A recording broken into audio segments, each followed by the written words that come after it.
त्याच्यामध्ये पनीर असेल, चना असेल, खवा असेल, तूप असेल, लोणी असेल, क्रीम, दही, चीज, आईस्क्रीम, दूध powder, condense milk, flavoured milk व इतर सर्व दुग्धजन्य पदार्थ याचे उत्पादक यांना पण हे सर्व नियम लागू आहेत.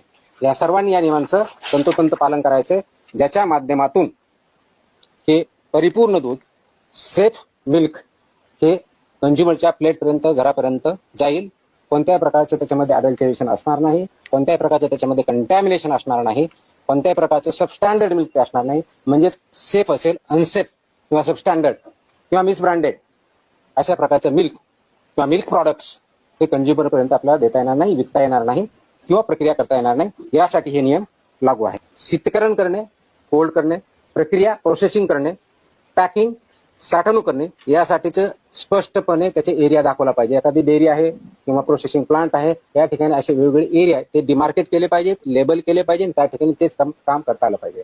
जसं हॉटेलच्या बाबतीत मी बोललो होतो की किचनमध्ये रिसेप्शनचा वेगळा पाहिजे, सिग्रिगेशनचा वेगळा पाहिजे, व्हेजचा पाहिजे, तसेच या बाबतीत सुद्धा जे दूध स्वीकारलं जातं तो वेगळा डिमार्केटेड एरिया पाहिजे, तिथले स्टँडर्ड्स वेगळे ते त्याप्रमाणे पाळले पाहिजेत, इम्प्लिमेंट केले पाहिजेत. शीतकरण करण्याच्या बाबतीतल्या काय आहेत तिथं केले पाहिजेत. प्रोसेसिंग करण्याच्या बाबतीत आहे त्या ठिकाणचा वेगळा एरिया पाहिजे. पॅकिंग आणि साठवणूक ह्या वेगळ्या गोष्टी आहेत. याच्यामध्ये कोणत्याही परिस्थितीत परस्पर दूषितीकरण किंवा क्रॉस कंटॅमिनेशन होणार नाही याची काळजी आपल्याला घ्यायची, कारण हे क्रिटिकल पॉईंट असतात. त्याला HACCP असे म्हणतो, hazard analysis and critical control points असं म्हणतात. हे हॅझर्ड अनालिसिस त्यांनी ठेवणं, त्याच्यावरती डिटेल मध्ये थोड्या वेळा बोलेच मी.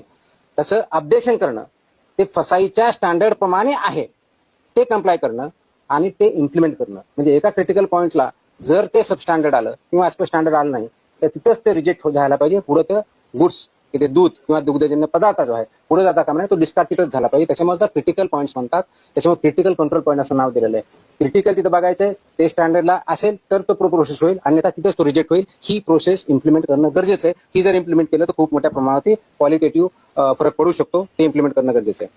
हा झाला पहिला मुद्दा, मी जे पायाभूत सुविधेच्या बाबतीत बोलतोय, स्वच्छतेच्या बाबतीत बोलतोय. दुसरा मुद्दा जो आहे, दुधाच्या संपर्कात येणारे सर्व पृष्ठभाग, भांडी, जे तुमच्या सरफेस एरिया जिथे जिथे असेल तिथे भांडी, युटेन्सिल ज्याला म्हणतो, पाईपलाईन, टाक्या व उपकरणे ही फूड ग्रेड लेवलचे पाहिजे. अन्न श्रेणीतील म्हणजे जर फूड ग्रेड जे सामान असतं ते वापरणं गरजेचं आहे. Stainless steel, food grade stainless steel हेच प्रॉडक्ट वापरणं अपेक्षित गरजेचं आहे, किंवा इतर मान्यता प्राप्त विषमुक्त, गंजरोधक पदार्थांची असावीत हे मॅन्डेट आहे. बऱ्याच वेळेस आपण बघतो की स्टेनलेस स्टील नसतं किंवा फूड ग्रेड नसतं तर ते चालणार नाही.